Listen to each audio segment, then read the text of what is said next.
Oui, merci Madame la Présidente. Madame la Ministre, chère Emmanuel, pour une fois, je ne vous parlerai pas de rénovation thermique des bâtiments, ça va changer un petit peu. Je souhaite aborder rapidement trois points précis concernant la mise en œuvre de la RE 2020, sur laquelle le Conseil supérieur de la construction et de l'efficacité énergétique semble toujours éprouver des difficultés à rendre un avis positif. Alors je sais que vous l'avez déjà évoqué et que c'est en cours de négociation, mais j'aimerais quand même quelques précisions. Tout d'abord, où en sont les négociations concernant l'analyse de cycle de vie dynamique et celui-ci restera-t-il bien la méthodologie retenue? Ensuite, vous évoquiez en fin d'année dernière des seuils intermédiaires d'ici à 2030 en termes d'émissions de gaz à effet de serre dans le processus de construction. Ceux-ci sont-ils toujours d'actualité? Enfin, concernant la date de mise en œuvre effective de la RE 2020, on sait que celle-ci a été retardée de 6 mois du fait de la crise sanitaire.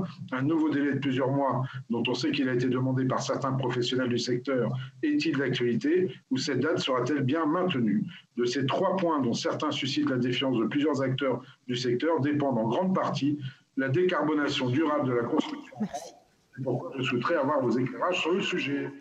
Pour répondre à Bruno Millienne, là, on est au moment où on essaye de trouver le bon point d'équilibre entre l'ambition et la montée en charge progressive de la RE 2020. Donc, pour répondre plus précisément, oui, on a fait le choix de l'analyse de cycle de vie dynamique et je pense que c'est un bon choix parce que ça consiste à dire, premièrement, qu'on prend la vie du bâtiment dans sa globalité et deuxièmement, qu'on considère que les émissions de gaz à effet de serre faites maintenant, dans les années qui viennent, ont plus d'impact que les émissions de gaz à effet de serre qui seront faites dans 50 ans parce que c'est maintenant que se joue le réchauffement climatique et les trajectoires à 1,5 degré si on est très optimiste, 2 degrés ou plus si on est moins optimiste.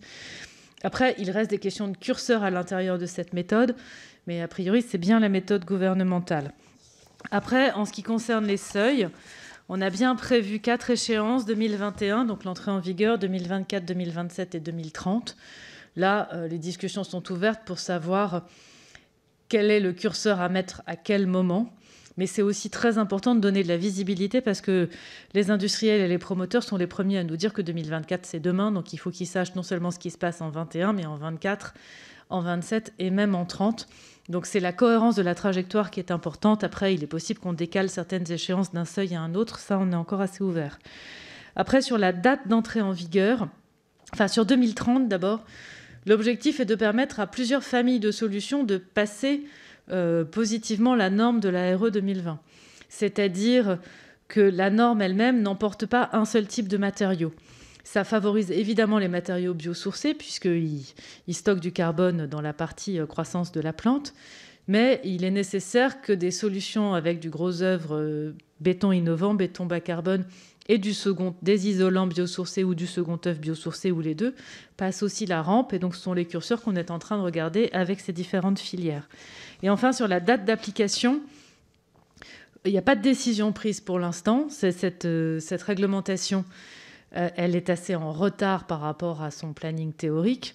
Évidemment, la crise est passée par là, puisqu'elle aurait dû rentrer en vigueur mi-2020, puis fin 2020. On est maintenant sur mi-2021.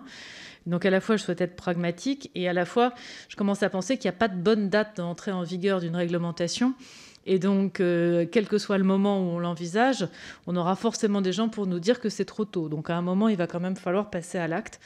Je ne peux pas totalement vous dire quelle sera la date définitive, parce que ça fait partie des discussions. Mais l'idée est quand même d'y aller assez rapidement maintenant.